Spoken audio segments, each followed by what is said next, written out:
Hi, welcome back to Detective and Mystery Fiction. If you enjoy my content, please consider hitting the like button. It's the only way the YouTube algorithm notices me.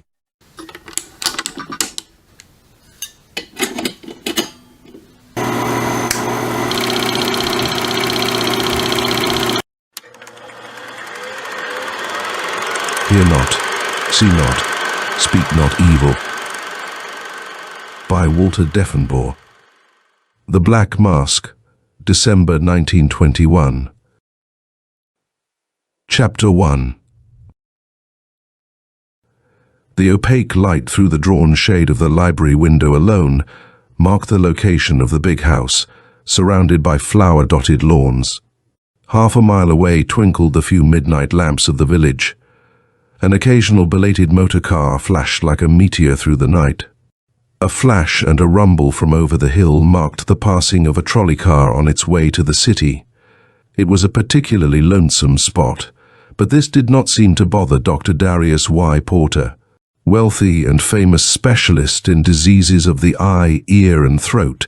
As he strolled leisurely homeward after dinner and bridge with a neighbor, his eyes were turned toward the light he had left burning on his reading table as a bearing in his search for the small side gate, when another light flashed on at an upper window. He immediately located this as the chamber of old Martha, his housekeeper, who had come to him as a sort of charity patient and remained because she had proved invaluable during the progress of her cure of deafness. Up rather late, he mused, as he glanced upward and then halted in his tracks, because there was thrust upward, as though from the bottom of a screen in a motion picture, the shadow of a hand with the fingers rapidly working in the code of the deaf and dumb. "Help! Burglars! Help!" was the message he read from the frantic fingers as they spelled out, in the code he had taught her, a message of appeal plainly destined for his eye in case he should be returning along the road.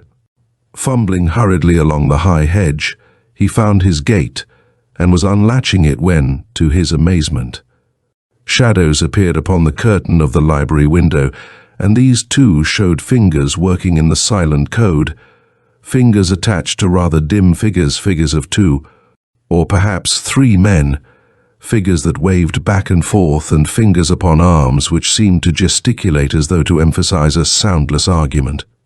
Porter's nerves had been steeled by years in hospitals, his muscles tautened by years of semi-retirement upon his country estate.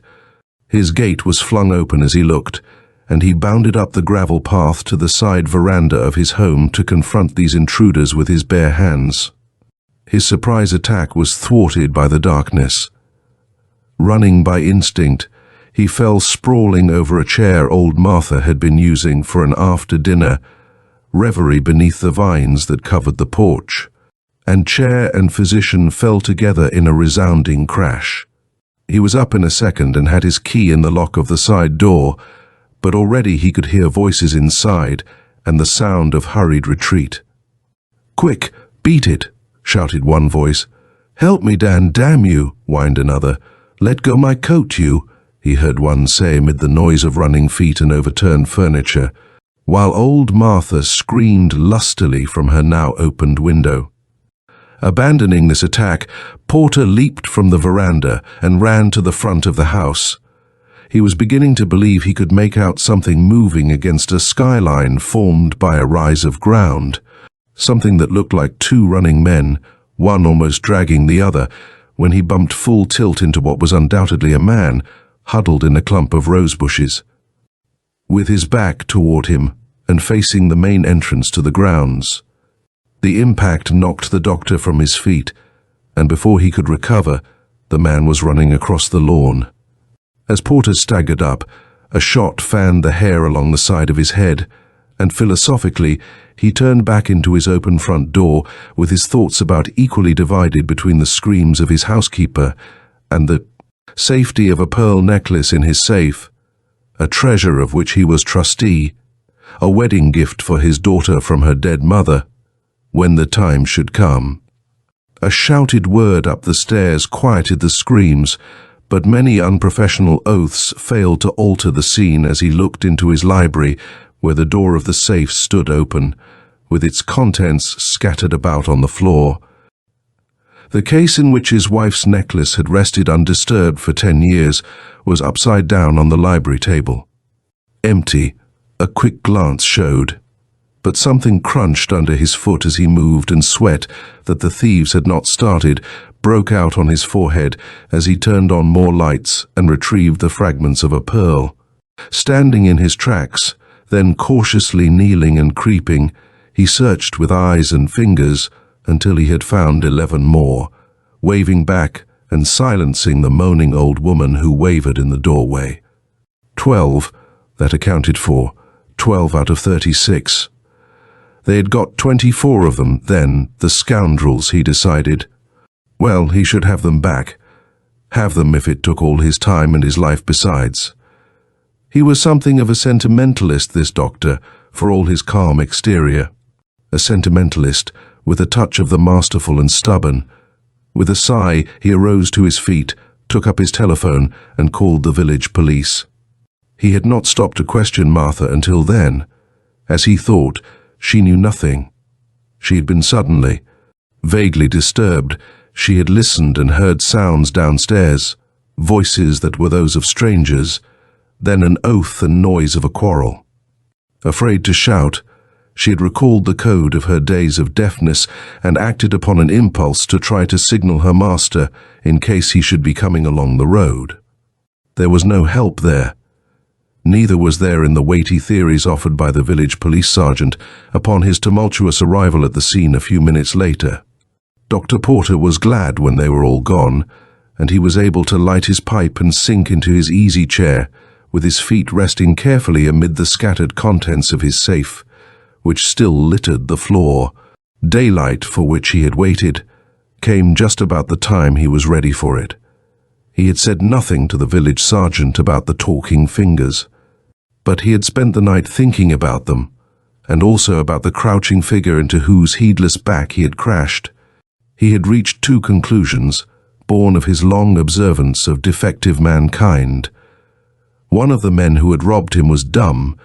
There had been an argument, and those who could had not hesitated to use their voices. Martha testified to that. Therefore, there was one who could not speak, but was still determined to have his say. The man in the bushes, he decided, was stone deaf. Sensing danger, when the others took to their heels, there had been no sound to warn him of the direction of the danger. Therefore he crouched in the bushes with his eyes to the main gate, waiting for a glimpse of his peril. The sudden start of the thief, which he felt rather than saw as he collided with him, showed that the man had not even heard his running pursuit, or his shouts calling rather foolishly upon the burglars to halt. So far, so good, he had decided. But what of the third man, of that figure that seemed to drag behind another at his last glimpse of them? Therefore he welcomed the daylight. The mode of entrance had been simple. A jimmy applied to one of the windows opening on the front veranda. Apparently the thieves were familiar with the house and the habits of the family, knew that his chauffeur had taken his daughter away in his car to spend the summer with relatives, and that the master being out for the evening, old Martha would be alone in the mansion. Naturally, they had unlocked the front door from the inside, and their escape had been equally simple. The well-kept lawns and gravelled walks and drives revealed no sign of footprints. Even in the clump of rose bushes where he had fallen, there were only a few marks of knees, heels and toes to mark the brief encounter. The deaf man, apparently, had run from there straight across the lawn to the main highway and vaulted the stone wall. But the other 2 had run at a tangent over the rising ground beyond which lay his vegetable garden. Perhaps there was something to be found there. A detective might never have read the signs beyond the little hill, but to the physician, they were as plain as if he had seen what had happened. Just over the brow, the slighter growth of grass had been torn as one of the men stumbled and fell. More than that, there were signs of a struggle between them and marks as though the rearward of the 2 was being dragged along with his toes scraping up the soil. Just beyond was a bit of cloth which proved to be the cleanly ripped-off patch pocket of a cheap coat. Beyond that, the track divided. One man had run straight and true across the tilled vegetable garden to the board fence beyond, and apparently made his way to the trolley line. But the other had blundered about, crashing into trees, fences and shrubbery, and then run in a zigzag fashion, tumbled into a cress pond, and finally crashed through a board fence and fallen sprawling in a lane. Crazed by fright, a trained detective might have said. The third man is blind, stated the doctor as he turned back to his library. A careful search of the floor by daylight revealed no more of the pearls. A check of the remnant showed that the string had broken, scattering their matched treasures, and it seemed probable that the thieves, in a hasty search, had found only the largest, as though they had groped for them by the touch of their hands. Sadly, Dr. Porter placed the rifled case in his pocket, gathered up his scattered papers, locked his expertly opened safe, and started by trolley for the city. On the way in, he heard several things that interested him but kept his own counsel. He had fully decided upon his plan, which had for its object the recovery of the pearls rather than the punishment of the thieves. That could come later. He had formulated a plan based on medical rather than detective science. He smiled grimly as he heard the gossip in the village, where the news of the robbery was not yet known. Corner loiterers were discussing the strange case of a blind man who had appeared at daybreak, scratched and bruised and with a broken cane, who told a tale of having been separated from his companion and forced to spend the night in the fields. From this rambling and conflicting gossip, he managed to gain a sort of description of the man, a rather stout, unkempt kind of fellow, it seemed, wearing blue goggles and a short, heavy beard sprinkled with grey. There was other talk of a second stranger who had passed through the village twice on trolley cars, seemingly somewhat bewildered as to his whereabouts, who listened attentively to what was said in his hearing, but refused to answer any questions as to where he was going or wanted to go. Some said he was a foreigner who couldn't understand English, others that he was merely one of those sullen fellows who never can be sociable. Of him, too, there were meagre descriptions. Slight, about 30, smooth-shaven, dressed in a cheap suit, with one pocket ripped from the side of the coat, and the back of one hand scratched as though by thorns or fingernails. The trail plainly led to the city, and there Dr. Porter followed it, with his eye cocked for a blind man with blue goggles and a beard. In a crowded city, he fully realized, a deaf man can hide his lack of hearing, a dumb man his inability to speak, but a blind man cannot disguise his lack of sight. This must be a case of the blind leading the blind. If he could locate the man with the blue goggles, he felt sure he could find the others, and through one of them, his pearls. Determinedly, he made his way to the poorer lodging house section of the city, where his experience told him a blind man of this type, especially one separated from his pals, would be most likely to be found. Of course, he might be holed up, but that seemed improbable. No one had seen him in the house, and who would suspect a blind man of being a burglar, even though he had been seen in the vicinity of a crime? Nevertheless, the first day's search was fruitless. There were scores of blind men, but not the blind man, blind men of all sorts, but not one showing signs of the brand of viciousness that would lead him into safe robbery. Many blind men who were not blind, but the man he sought really was blind, he knew. Toward evening, he decided that if it were to be a long hunt, he must have headquarters on the spot, and found one ready-made for him. At a free dispensary in the neighborhood, he was gladly granted permission to open a private charity clinic for the treatment of those specialties in which he was famous. His explanation that he was looking for material for a series of new experiments was readily accepted, and a private office, with a sleeping room attached, was speedily cleared for the distinguished physician. To it, he brought down from his home some personal belongings, bedding and a few decorations, including 2 or 3 Chinese and Japanese bronzes that were one of his hobbies. Chapter 2. It was around noon on the second day after that the series of events his logic demanded began to shape themselves. A tattered boy emerged from a lodging house, leading an almost burly figure in a beard and blue goggles, who tapped ahead of him with a long cane. About his neck were suspended the regulation tin cup and placard reading, "Please help the blind." With almost a lump in his throat, Porter followed the pair across to one of the busy business streets, where the boy left his charge against the iron railing of a graveyard and darted away. Porter took up his stand nearby to await developments. These were not long in coming. Coins for the cup were few. The figure was a trifle too burly, and the expression a trifle too belligerent to awaken pity in many hearts among the hurrying throng, but finally a man appeared who deliberately halted and searched his pockets for a coin. Porter observed him carefully. He had noticed him as he crossed the street. The normal man jumps when an automobile horn honks just behind him. This man had not even started. He was a tall man, slightly stooped, smooth-shaven, with a long, pointed jaw, and when he spoke to the blind beggar, it was in a low monotone which Porter could not catch, even though he edged closer in the effort. Neither could he hear the beggar's reply, but he could read it. For the blind man answered with his fingers, with his hand held high. Almost under the other's nose, answered emphatically and with warmth which swept beyond the limits of the silent code and required spoken oaths to express his feelings. Porter's hands gripped the railing behind him as he stood tense a few yards away from the strangely quarreling pair. "Where'd I go?" shouted the fingers. "What'd you care where I went? You left me with that damn dummy, didn't you?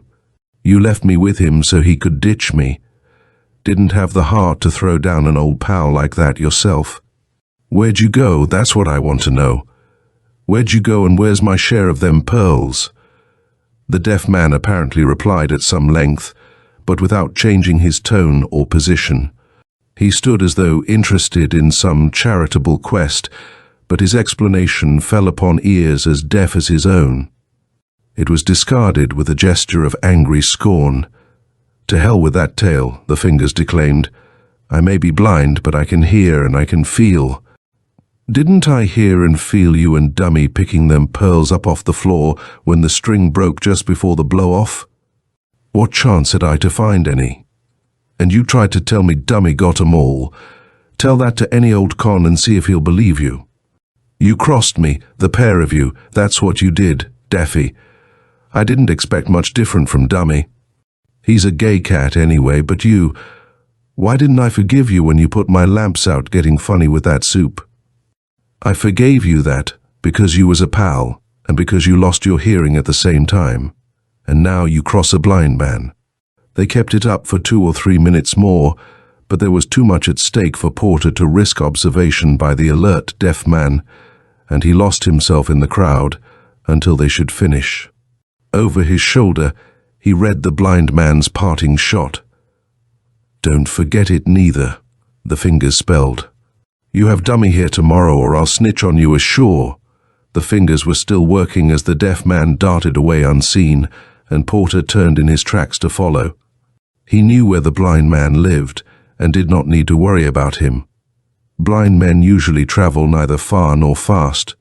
So he trailed the deaf man to a small hotel halfway uptown and watched long enough to make sure he lived there before he returned to his neglected clinic and a pipe to aid him in piecing together his new information.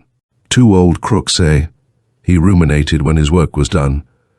2 old pals injured in a premature explosion while cracking a safe. Remarkable, most remarkable. And the dumb man, who is he? Where does he enter the combination? It was quite a while before the answer occurred to him, and when it did, he almost chuckled at the picture presented. "Ideal," he muttered aloud. "Ideal.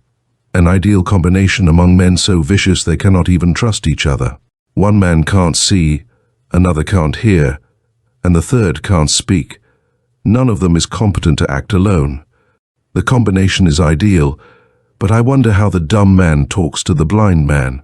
And puzzling over this, he cast a queer glance at one of his bronzes and went to bed to wait for the promised meeting on the morrow.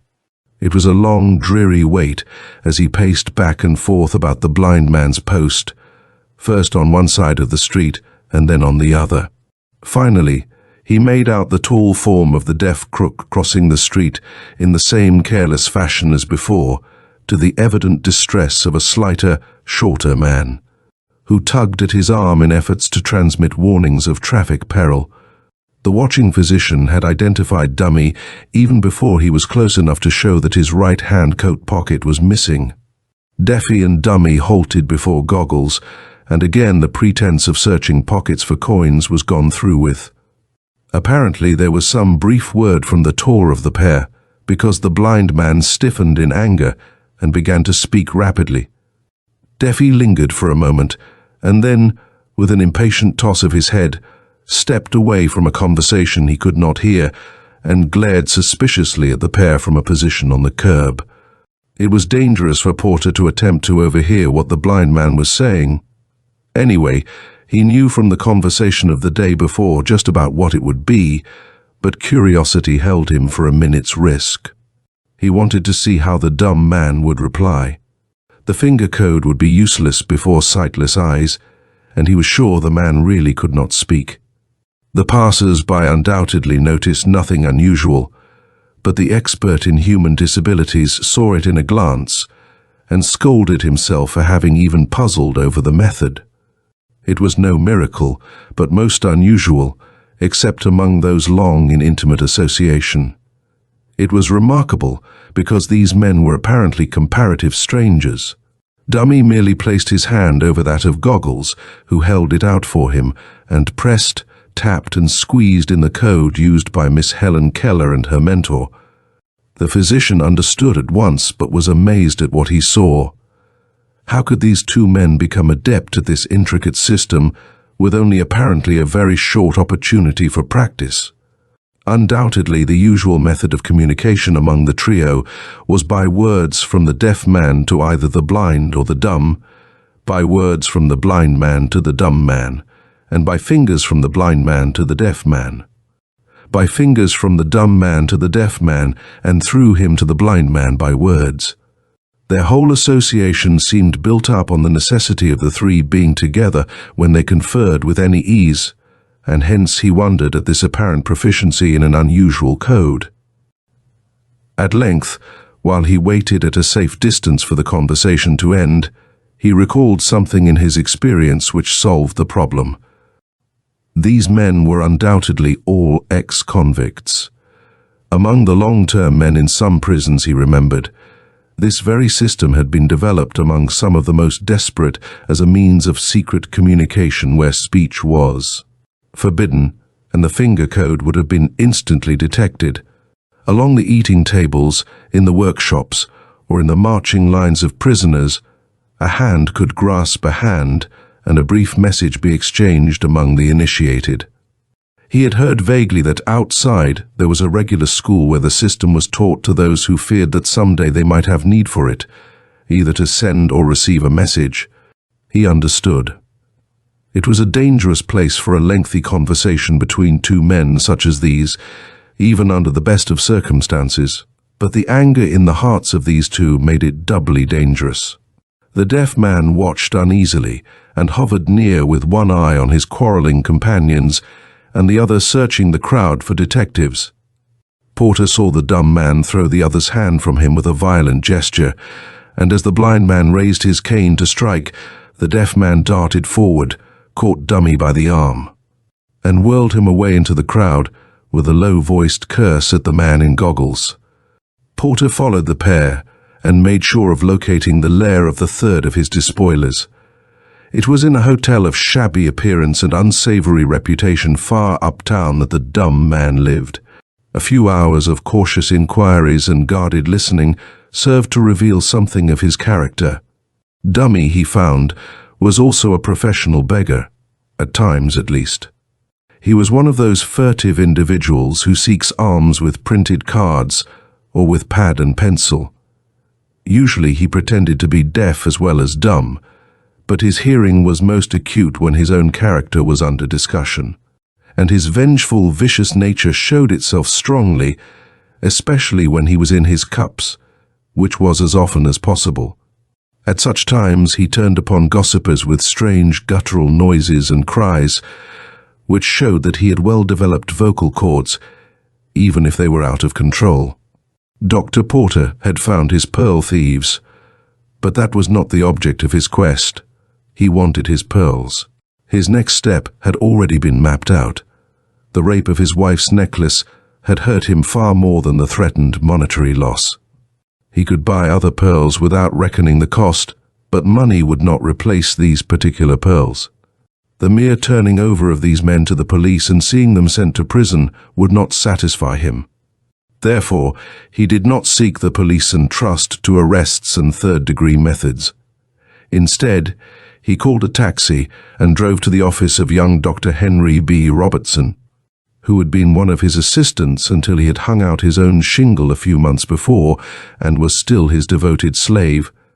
To Robertson, Porter quickly outlined the story. Upon 2 prescription blanks he wrote 2 names, addresses, and descriptions. "Harry," he said, "one of these men is deaf and the other dumb. Both of them are dangerous criminals, suspicious of everyone and remarkably cunning. I must have each one of them in my hands, alone, as speedily as possible. I am trusting to your wits. You must manage in some way to become acquainted with these men. Introduce yourself as the specialist you are, and then call me in. Don't use my name, of course. If properly approached, both of these men would jump at a chance to be cured. Promise them you can do it, Harry, and I'll do the rest. I'll allow you about a week on each case, but hurry." Chapter 3. Porter left his eager young ex-assistant already changing to a street coat, and drove to the office of a private detective agency noted for its faithfulness to its clients and its utter lack of curiosity. Here he quietly arranged to have the 2 men shadowed day and night, with immediate reports to him of anything unusual. His trap was ready to be baited. Robertson, he felt sure, would bring the deaf and dumb man to him. He had decided to handle the blind man himself because here, he felt sure, was the weakest side of the triangle.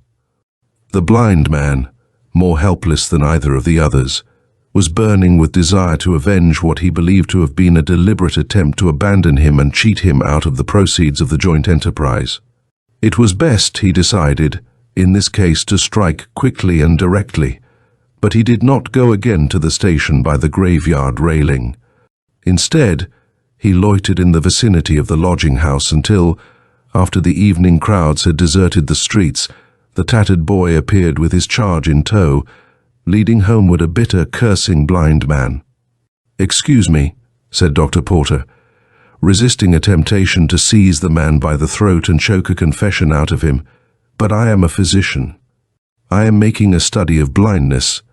Perhaps I might be able to help you, if you would let me." "I ain't got no money to pay doctors," Goggles replied bitterly. "It isn't a matter of money," Porter answered. "I tell you, I am studying the various forms of blindness. I have opened a clinic at the dispensary around the corner. We make no charge to those who have no money to pay." "Could you give me back my eyes?" the blind man asked eagerly. "Perhaps. How did you lose your sight?" "Explosion. Powder factory? Something like that." "How long ago?" 2 years, come August. "That is most interesting. I think I can do something for you. Can you be at my clinic at 10 in the morning? Ask for me. My name is Dr. Moore." "You think there's a chance I could see again?" the blind man asked after a full minute's study. "I could pay well if I could get my eyes back." "You mean you could work and earn the money then?" "I wouldn't have to earn it. It's coming to me. I mean, I could catch the ones that gypped me out of my share of the, well, out of my rights." "You'll come then?" Porter asked, almost too eagerly he feared. "Yes, I'll be there." One of the quarry had smelled the bait. 2 days later, young Dr. Robertson was having a similar conversation with a man to whom he talked on his fingers and who answered in a low monotone. Here, too, was a man who finally admitted a great desire to regain one of his lost senses. This man did not seek vengeance, but expressed a fear that, through his disability, certain enemies were plotting against him. He was intensely anxious to hear what was going on around him, and promised payment for a cure, not in money, but in the form of a handsome present of jewelry. In the course of the following week, another derelict had confessed to Dr. Robertson that he might be able to raise money for a goodly reward if his speech were restored. He had no money, he confessed, but could realize on some valuable property he owned if he could only talk about it like other men. Being dumb, he was at a great disadvantage, and also he would like to tell a couple of people exactly what he thought of them in plain words. This in itself, he declared profanely, would be worth a great deal to him. Each of the three men had stipulated that there should be no publicity about the cases. No one was to know they were under treatment. They each announced a great desire to surprise their friends and insisted upon arrangements for their visits at hours when they would not be seen by other patients.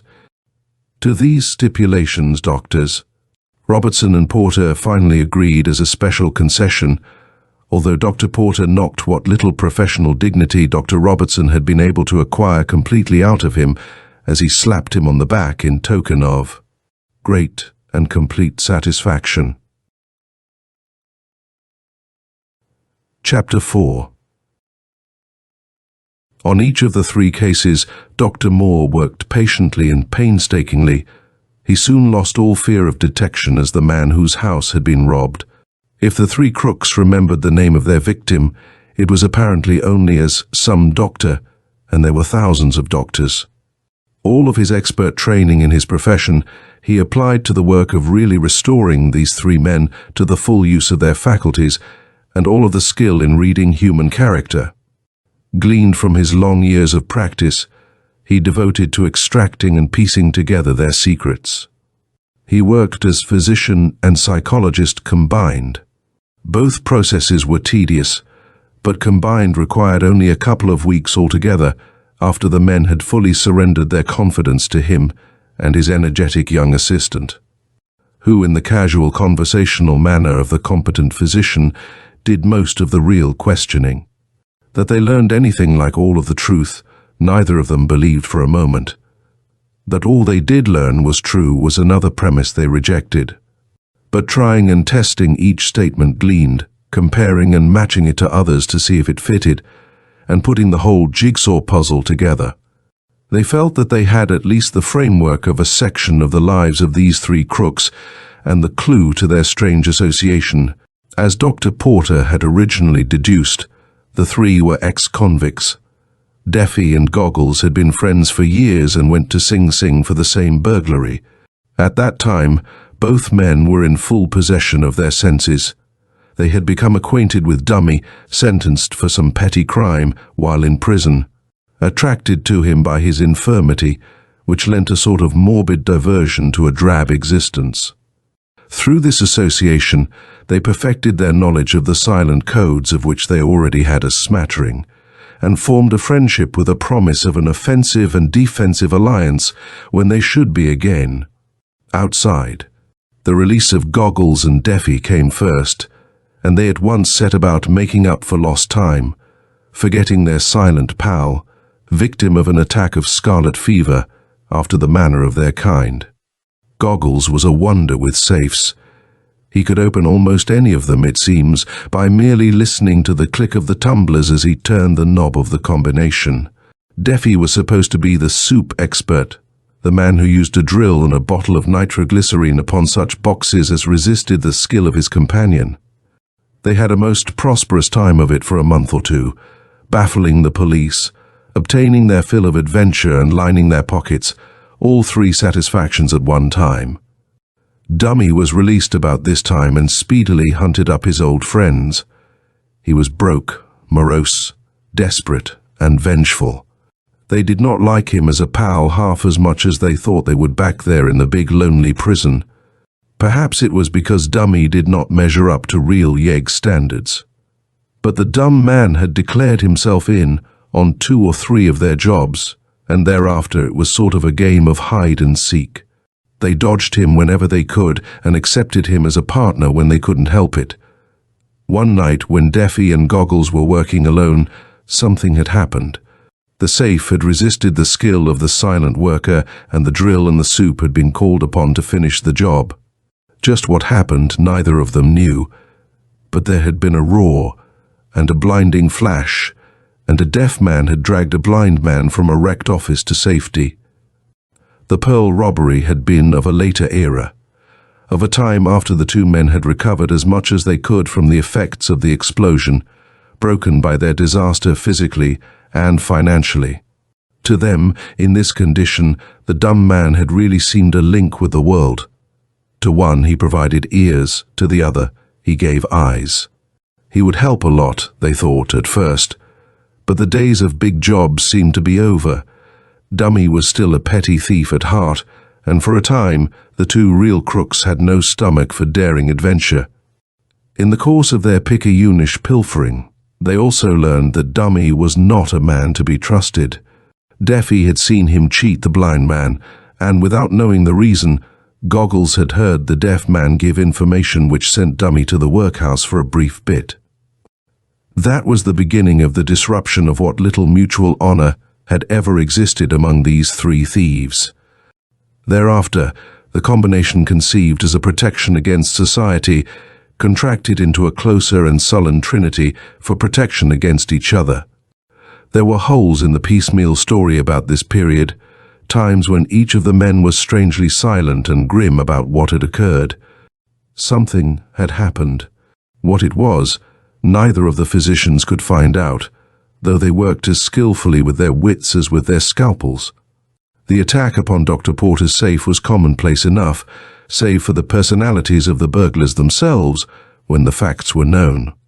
The pearls had been located in the usual way, by a servant girl known to the dumb man, through some queer channel. She had reported the make and location of the safe, the plan of the house, and the habits of the household. She had been dismissed a few days before the departure of the doctor's daughter. All would have been plain sailing, but for the delay of old Martha in going to sleep. As for the location of the stolen pearls themselves, that was not quite so easy. An inept or too direct lead or question along this line might have caused alarm which would have spoiled everything. Hating one another as these three crooks undoubtedly did, they were still subjects of the code enough to have given a warning cry if they detected danger. So the pearls themselves were still somewhat in the realm of deductive facts, although Porter felt certain of his ground. He felt sure that the blind man had none, the deaf man a few, and the dumb man the bulk of them. So certain was he of his ground that he sprang his trap on that basis. The two private detectives, a police lieutenant of detectives, and a stenographer were concealed in Dr. Robertson's offices that night. The two physicians had brazenly broken their promise of secrecy to their three patients. Each had been ordered to report at a fixed time, and so firm now was their faith in the wonder-working specialists that they obeyed without doubt or question. The deaf man was the first to arrive. As he entered the room, Dr. Porter was seated at a table toying with the remnant of his dead wife's necklace. The sight of it startled the thief, but he recovered himself and took a seat in front of the doctor. Porter laid aside the pearls and turned to the man with his best professional air. "How are you feeling, Mason?" he asked. Deffy cupped one hand at his right ear as the doctor spoke, but answered the question readily. "Fine, sir," he answered with a grin, "but hearing a whole lot better, thanks to you." "That's good, but you needn't thank me. There's usually a good reason for anything a physician does. Very often he profits even more than the patient. All you have to do now is to take care of yourself and lead a regular life. I think it would be best for you to keep out of the open air." With a queer smile, Porter again picked up his pearls. Deffy hesitated a moment, then coughed apologetically. "You seem interested in pearls," he said finally. "Why, yes, rather," Porter replied. "This is a small string belonging to a friend of mine who left them with me to see if I could find some others to match them. Again the thief hesitated and stammered a bit when he spoke. "You remember, Doctor," he said, "I told you I should like to make you a little present of jewelry if I was cured. It's funny, but it's some old pearls I've had a long time I was going to give you. Here they are if you will take them. Maybe they'd match those of your friends," and he laid 6 of the Porter treasures on the table. The doctor's hands trembled as he picked them up and examined them, but he managed to make some expression of thanks while he quickly strung them into their places with the others. He started to speak, but the doorbell rang, and with an injunction to Deffy to remain where he was, he stepped into an adjoining room and closed the door. It was the dumb man this time, who was the opposite figure, in a scene much like the one just enacted, a dumb man voluble in his thanks for the miracle of his cure. He too spoke for payment. "Why, yes," said Dr. Porter finally. "I believe you did say something to Dr. Robertson about paying a fee in case a cure would enable you to realize upon some valuable property you hold. What sort of property is it, if I may ask? Perhaps I might assist you." "Well, you see, sir, it's some pearls," the dumb man said. "These here pearls. I can't talk very good yet from being so long out of practice, so if you could take these and get me the money on them, I'd be only too glad to divide with you." And he laid 18 of the Porter pearls on the table. "It's a strange thing," said the physician, "but I do know just where to place these pearls. We'll talk about the division of profit later."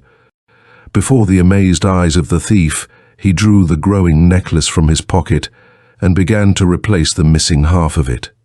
"What? Where? How?" spluttered Dummy. Then the door opened, and Dr. Robertson ushered Deffy into the room. For a second the two men glared at each other, too amazed to speak. Then a frown gathered like a storm on the brows of Deffy, and he advanced threateningly toward the table upon which lay the pearls. "You snitch," he growled, struggling to raise his voice beyond its usual monotone. "Doc, this sneak here stole these pearls. I bought part of them from him, and I—" "You lie," screamed Dummy.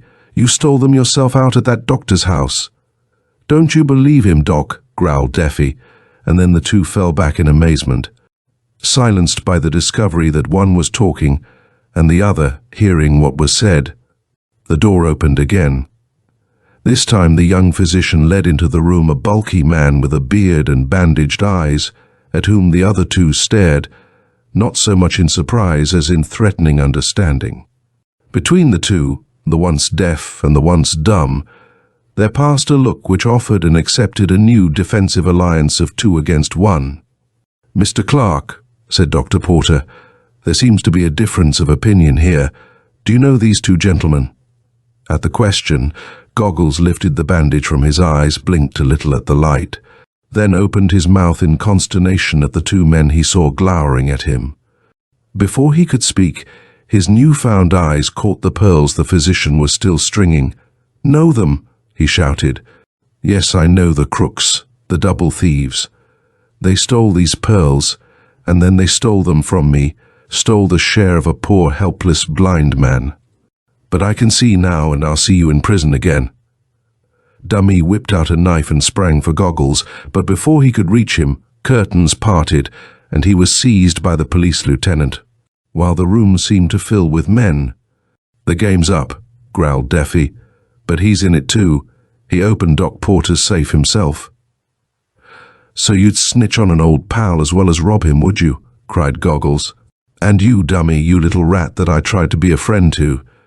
You'd knife me, would you? Well, I'll tell, and I'll tell good. They may send me back to stir, but you'll go to the chair. Hold him, you fellows. You've got the man that killed the grocer in that burglary last winter." "Shut up, you fool," called Deffy. "No, I won't shut up. You were in it too, but I wasn't. And I've got you two where you belong." The big body sagged at the knees and crumpled on the floor as the man sobbed hysterically. Dr. Porter had finished stringing his pearls and held the restored necklace up to the light. With a sigh of satisfaction, he placed it in the case he took from his pocket and laid it on the table. Turning, he pointed to a piece of bronze that stood on the mantel shelf. "Gentlemen," he said, "I wish you would all look at this. It has a lesson for thieves, detectives, physicians, and everyone else. It is a Japanese piece called The Sacred Monkeys. There are 3 of them. One holds his hands over his ears, a second over his eyes, and the third over his mouth. The inscription beneath reads, 'Hear not, see not, speak not evil.' I took the restraining hands away from the ears, eyes, and mouth of these 3 men here. You see the result." Dr. Porter picked up his jewel case from the table, lighted a cigarette, and walked from the room. End of Hear Not, See Not, Speak Not Evil by Walter Deffenbaugh.